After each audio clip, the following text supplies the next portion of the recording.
How's it going, everybody? Welcome back to the Minecraft Evolution SMP server where Pearl's base is literally in the clouds. I am just so jealous of this build. She's done it so quickly. We really need to get started on our palace, but don't worry guys, we'll be starting that very soon. Today we're going to finish off the Hobbit hole, at least the facade anyways. I'm not really going to do that extra part yet because I'm honestly just ready to get into our palace, but don't worry, we're going to figure out the style and everything together. I don't directly have it planned. I want you guys involved as much as possible, but first we need to build a couple of things. I, for one, actually did receive payment, by the way, from Jimmy. He actually did pay me the iron.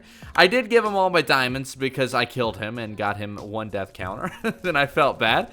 So we're gonna need to get diamonds, but at least now we have iron, I guess. That's good. He seems to enjoy his semi-auto furnace array, which is awesome. Today we're gonna build two different sources of food. We're gonna fix this one up, and we're also gonna build an automatic cow farm, but those aren't really gonna be the main focus of the episode, just little side projects. I was taking a look at this particular chicken farm, just watching it, just trying to see why it wasn't really producing chicken that well, and I started realizing the chicken is being burned by the lava.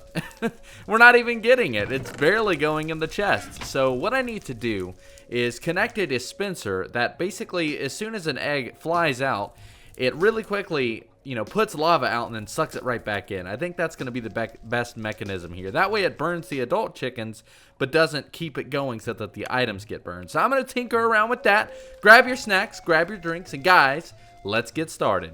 Alright guys, this system should work a lot better. As you can see, we've got a hopper down there on the bottom, and then it's connecting into this bottom dispenser here.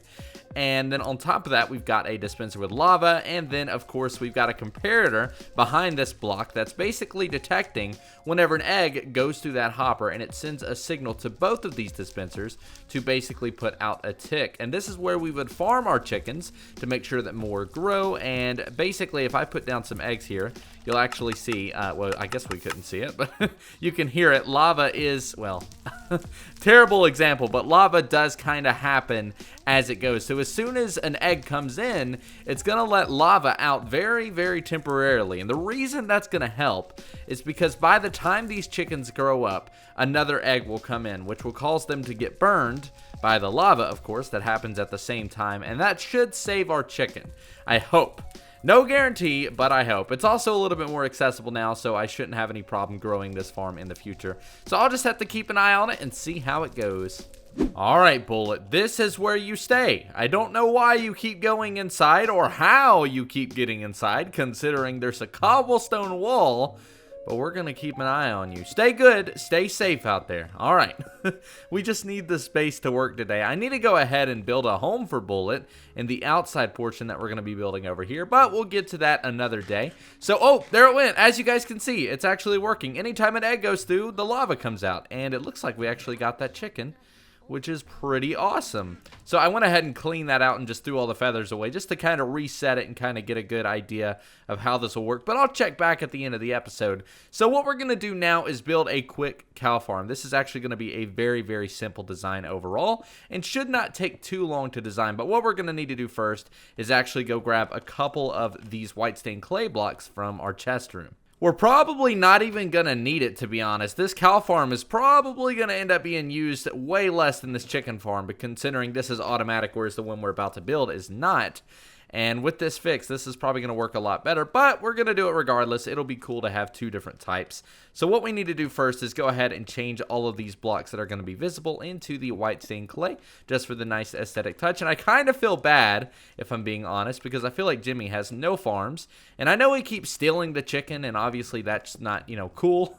And obviously I shouldn't be sorry considering he's stealing my chicken, but I mean, I get it. He's probably hungry. We need to build him a farm, I think. So maybe we'll leave him a sign today or something and say, as a kind gesture, I'm going to build you a farm, and where would you like it? But who knows? Maybe we could even get some more iron out of him. That'd be pretty cool. One thing I've been doing differently this go around is I'm storing all of my miscellaneous blocks now. So instead of crafting a chest, we just have one in here, which is pretty nice. And the first thing we are going to do is build a holding cell for the babies, and they will essentially flow down here via a water tunnel.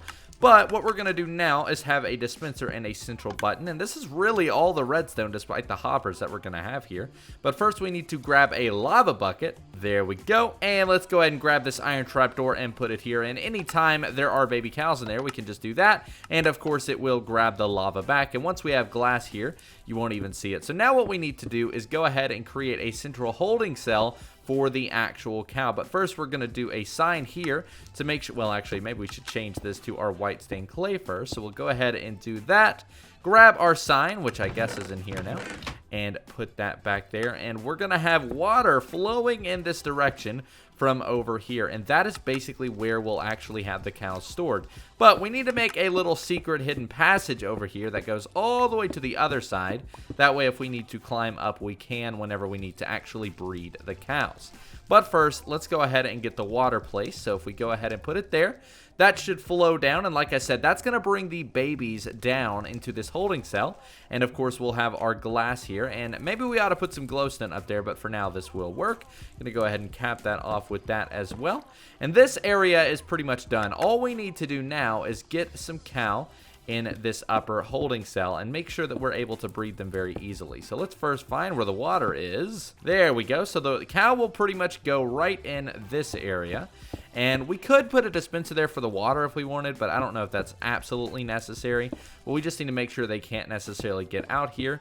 So let me go ahead and clean this up and try and get some cows in here, and we'll see how this thing works. All right, the cows have been installed, and now that we're done breeding them, all that we need to basically do is come down here, and they should all be in one central location, just like that. So once they grow up, here is where the magic happens. All we have to do once we see that they're grown is press this button and they will automatically set on fire. We can then turn it off, and over in this area we should have cooked steak and leather. And I'm really hoping that this works, because if it doesn't, then we basically just destroyed our wall for nothing. But hopefully it does. We can go ahead and add a little bit more decor there, and that should balance it out pretty decently. And now all we need to do is get some lighting up here, as well as some glowstone in there, and I'll just take a quick trip to the nether later to do that. And we've got a pretty decent looking wall, and an actual functional wall as well. And anytime we need to go through, we can just easily break through here, and that's no trouble at all. Now I actually need to build a wheat farm, because I've been stealing from Jimmy's farm, you know, since he's been stealing chicken from me, which we got another one in there, so that's pretty cool. This thing seems to be working pretty good. Let's go ahead and put the painting back up here if we can. There we go, and now we should be all good to go. Hopefully this chicken farm will support me and Jimmy, because now there should be enough for him to steal and for me to have as well. But I still want to build him one, so we definitely need to leave him a sign saying so.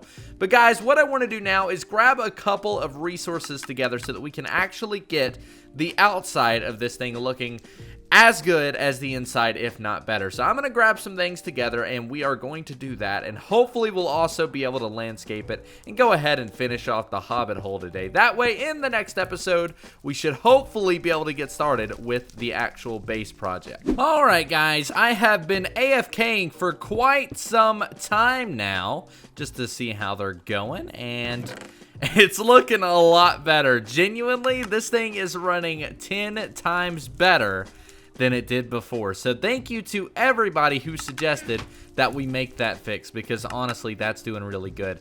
Now I've also got some cows here. Now I did have to change it to a lever, because unfortunately if we do it too quick, or if we press the button, then all of the items actually go away. So I don't know how to fix that other than by doing what I just did. And as you can see, the baby cows actually did survive, and this actually works pretty well as well. We've actually nearly got a stack of steak, which is amazing. But guys, now what I need to do, now that we've actually got good sources of food, I need to go ahead and grab some blocks and just have a nice little building montage. I want to do the outside of the Hobbit hole, at least the general entrance. So I'm going to grab some things together, and we're going to go ahead and get started with building.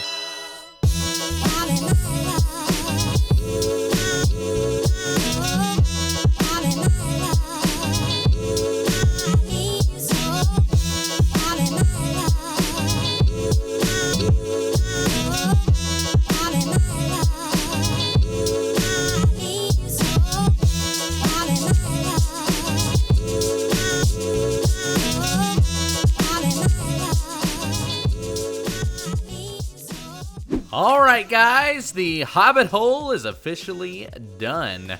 At least for the most part. I've done a couple of things since the montage, like I've added a brick, what's it called? A chimney. That's the word I was looking for. I've also added some farms, just so that way we can actually get some stuff planted as we do. But I gotta say, I really like it. It looks really good. I was actually having a lot of difficulty because of the height of the actual build. So this is a little bit odd for my usual Hobbit hole, but it will definitely work. Because at the end of the day, this isn't our base. This is merely the Love Shack 2.0. And I do plan on adding another extension here on this side. But for now, what we have works pretty well.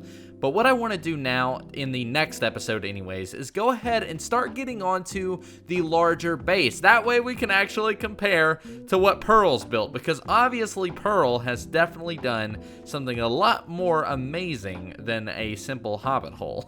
And I'd really like to compete. Not that it's a competition, but it would still be nice. So what I'm going to do is put 3 pictures on screen, and I need you guys to vote on the style. This first one is going to be option A, and mainly what I'm getting from it is the red ceiling, or the red roof on it, the red towers. They're basically red with like netherrack and sandstone, and I think that would look pretty good. The next picture is the kind of black and white style, which I actually prefer this one. This one is option B, and this one here is option C.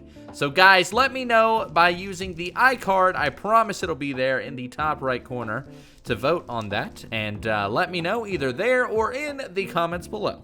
Before we end off today's episode, I do want to say a throwback to the beginning of the episode. I did actually leave Jimmy a note saying that I'm more than happy to build him a chicken farm of his own. And if you're wondering where he can find it, it is right here in this chest. We've got a gift, and it says, "Hey Jack, that's an inside joke to the live streams. So I know you've been enjoying stealing my chicken and all, but I think as frenemies, we must put that to an end. Battle to the death." Just kidding. I'm willing to build you a chicken farm for free, or a stack of iron if you love me. Just let me know where to build it. So I will probably be doing that in between now and next episode, depending on his response. But anyways, guys, that is going to do it for today. Thank you so much for hanging out with me. My name, of course, has been System Z, and you guys have been awesome.